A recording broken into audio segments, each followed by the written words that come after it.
বন্ধুরা আমরা এখন একটা দ্বীপে চলে আসলাম, দেখি এখানকার এই দ্বীপের অবস্থা কি, এখানকার এই দ্বীপের পরিস্থিতি দেখি। ওই এটা বাণী বহু আগে বাড়ি ছিল এখানে। ওরে সাংঘাতিক বন্ধুরা, তাই না? এখানে হিন্দু ফ্যামিলি ছিল,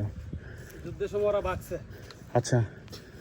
এটা বহু আগে এখানে বাড়ি ছিল, যুদ্ধের সময় এই বাড়ি রেখে চলে গেছে তারা। সব ধরনের গাছ আছে এখানে, বিশাল বিশাল গাছ। একটা হিন্দু পরিবারের বাড়ি ছিল এখানে, তাই না? যুদ্ধের সময় তারা এখান থেকে পালিয়ে চলে গেছে না? হ্যাঁ, এই জায়গা রেখে চলে গেছে। এটা মাংস নিয়ে নেয়, এটা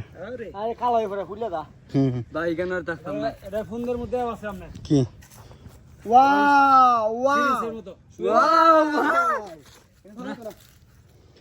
বন্ধুরা ভয়ঙ্কর ভয়ঙ্কর কালো কালো পিঁপড়া। এই কালো পিঁপড়া কারণে এখানে থাকা যাচ্ছে না বন্ধুরা, দেখুন। তাই আমরা এখান থেকে এখনই চলে যাব। তো তোমরা এমন একটা জায়গা বসছো যেখানে